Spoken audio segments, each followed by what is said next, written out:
Bonjour. Aujourd'hui, nous allons aborder un thème important, mal compris et malheureusement controversé, l'immigration. Le Québec, comme partout ailleurs, fait face à une vague migratoire sans précédent.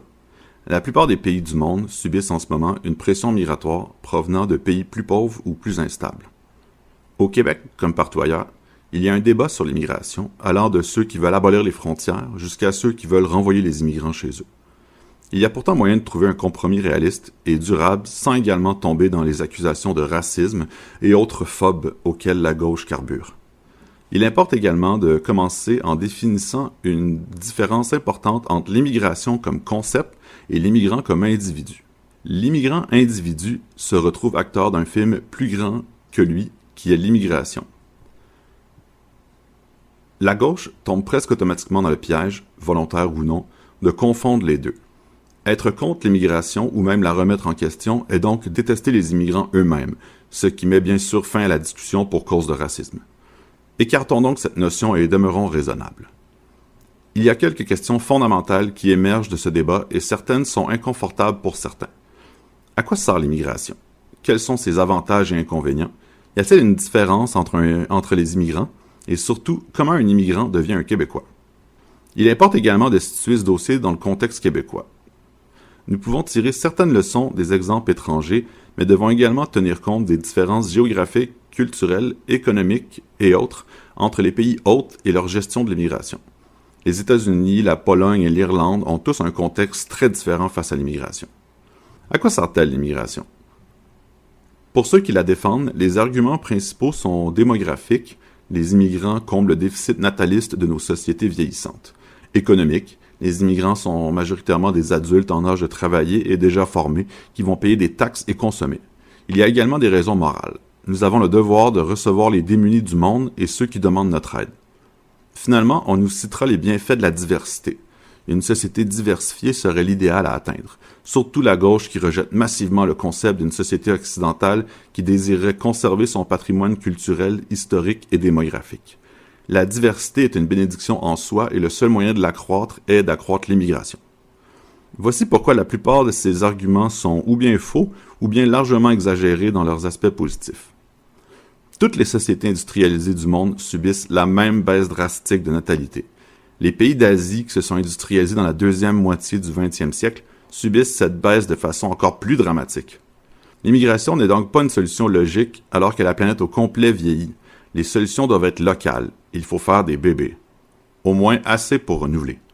De plus, l'immigration n'a qu'un effet minime sur l'âge moyen de la population, nous permettant à peine de ralentir le vieillissement en créant au passage une fausse image trompeuse qui va éventuellement être un problème majeur.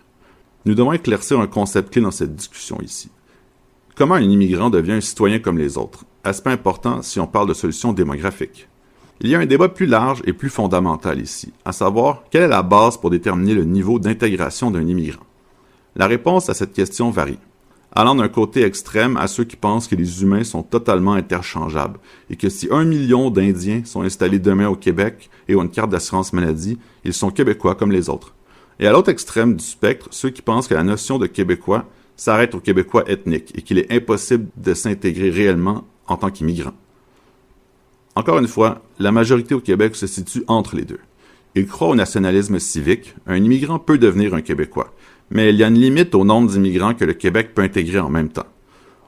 On comprend donc que si on voit des immigrants et citoyens comme des entités interchangeables, les immigrants sont simplement plus de citoyens qui payent des impôts comme les autres. On peut en accepter des millions, ça ne fait aucune différence. C'est ironiquement la position que défendent les capitalistes et les libéraux les plus dévoués, tout comme la gauche la plus extrême, des socialistes aux plus woke, faisant tous souvent front commun sur le sujet. La majorité semble au moins un peu plus concernée par l'aspect culturel et inquiet que ces populations immigrantes ne soient pas une addition mais souvent un remplacement. Argument très peu populaire dans les médias pour les raisons qu'on connaît, mais qui continue de se percer un chemin en politique. C'est surtout autour de cet aspect que fait rage le débat moral et que la gauche refuse toute discussion au profit d'accusations de racisme si on ne partage pas sa vision. Les arguments économiques sont moins controversés et également peu convaincants. De nombreuses études démontrent qu'un immigrant est en moyenne plus coûteux pour la société que profitable, si on veut l'analyser en termes purement fiscaux. On obtient des consommateurs et payeurs de taxes à court terme, mais un poids à long terme sur le système médical et également un point important sur le filet social.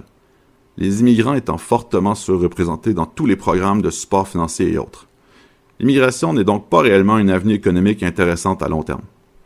Il y a ensuite la raison morale.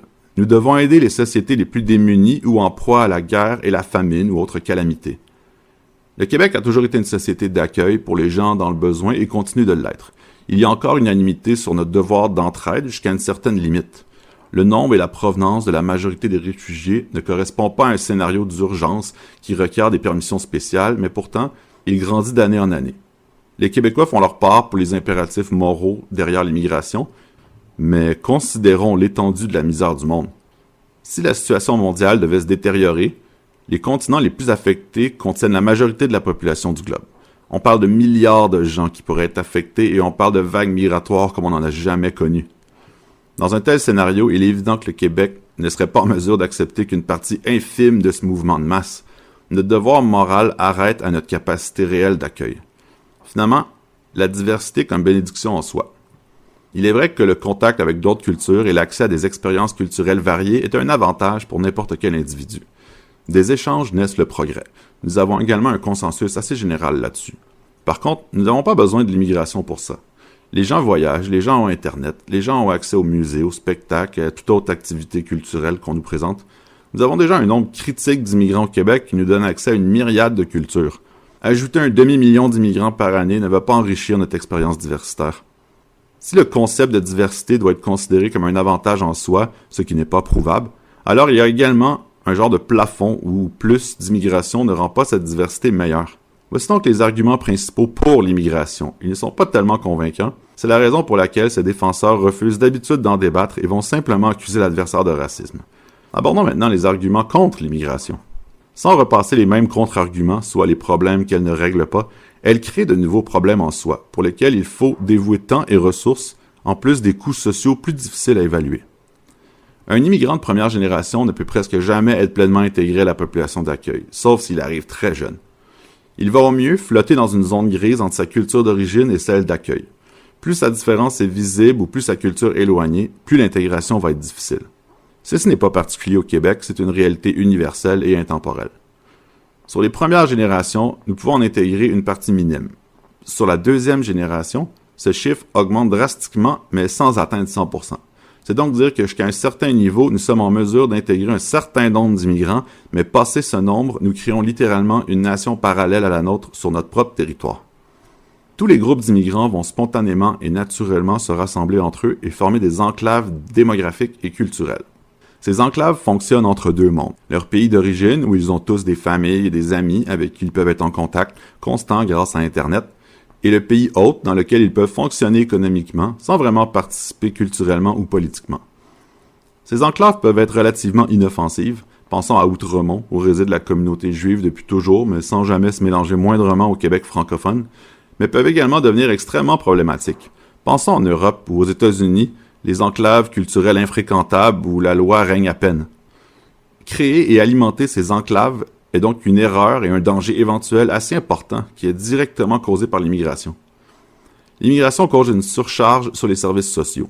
Nous avons bâti une société avec un filet social important qui est en accord avec une vision civique propre au Québec. Un consensus existe sur la nécessité d'aider les plus démunis aux coûts de taxes et impôts plus élevés. Nous savons que certains vont abuser de ce système, mais trop peu pour que le système en soit trop affecté. La majorité des immigrants proviennent de pays qui n'ont pas cette culture civique. Ils ne comprennent pas pleinement les concepts de prendre si on a besoin et donner si on peut. Ils ont souvent vécu toute leur vie dans un système qui récompense de prendre tout ce qu'on peut, dès qu'on peut, et donner le moins possible. Le but ici n'est pas de dénigrer les autres cultures, mais bien d'être réaliste et de comprendre comment le monde fonctionne. Plusieurs immigrants vont donc voir le gouvernement comme une façon de soutirer toute l'aide possible sous forme d'argent, créant un poids énorme pour le filet social et les infrastructures administratives. L'immigration a donc un coût gouvernemental important, sans apporter de bénéfices clairs. Nous n'allons même pas aborder le sujet du système carcéral, où les immigrants sont fortement surreprésentés, faisant encore exploser les coûts pour le maintien et l'ordre de l'administration des prisons. L'immigration de masse cause également un problème social important. La création de ces enclaves culturelles, le débat malsain autour de la diversité et la place qu'occupe cette question depuis longtemps divisent notre société depuis presque 20 ans. chaque petit sous-débat comme la laïcité, le hijab, les accommodements raisonnables, etc.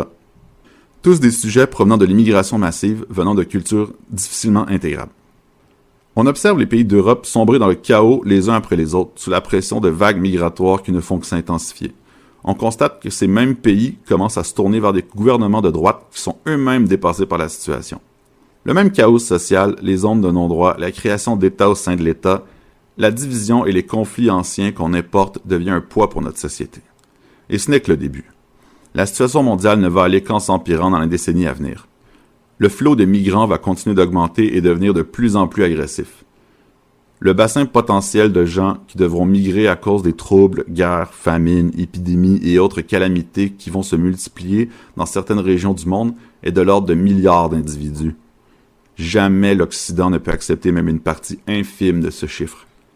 Nous sommes déjà au Québec loin passé notre capacité d'accueil et le débat autour du sujet est paralysé par la gauche, les médias et les politiciens.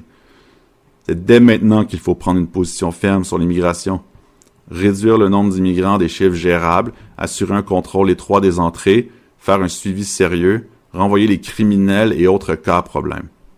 Avec moins d'immigrants, nous pourrons améliorer la gestion de l'immigration, qui est également un problème puisque le manque de ressources et la division Ottawa-Québec causent encore plus de problèmes et le processus d'immigration officielle devient un cauchemar bureaucratique. Il y a également consensus au Québec sur un nombre limité d'immigrants professionnels qui ont suivi les démarches officielles.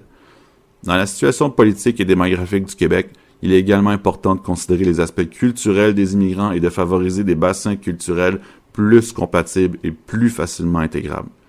Plus l'immigrant est différent, plus il sera difficile à intégrer.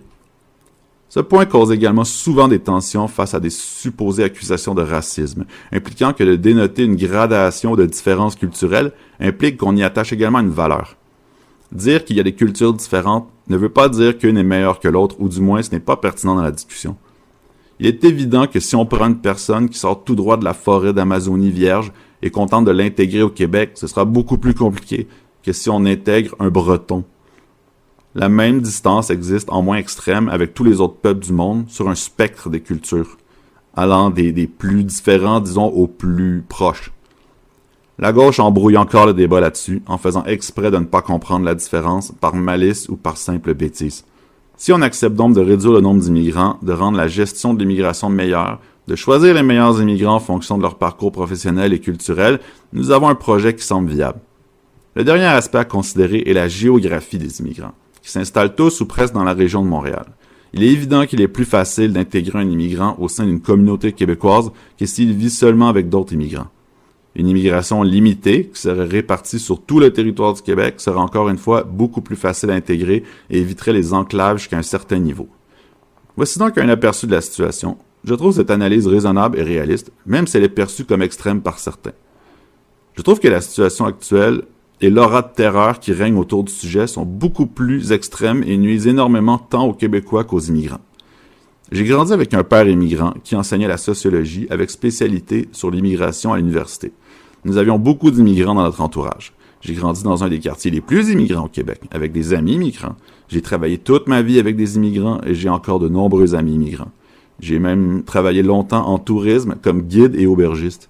J'ai côtoyé des milliers d'étrangers en sol québécois et j'ai moi-même fait le tour du monde et exploré de nombreux pays. Je ne crois pas qu'on peut dire que je sois ignorant de la question, insensible à leur cause ou incapable de comprendre la réalité de l'immigration tant comme phénomène de société que comme réalité sur le terrain.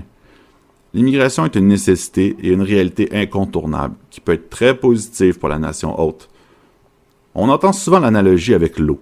Tout le monde aime l'eau, mais c'est une question de débit. Si on est capable de contrôler l'eau, elle est un atout. Mais lorsqu'on parle de contrôle, elle devient destructrice. On parle alors d'inondation, de raz-de-marée, de noyade. Tous des termes employés pour décrire la situation démographique du Québec, et avec raison.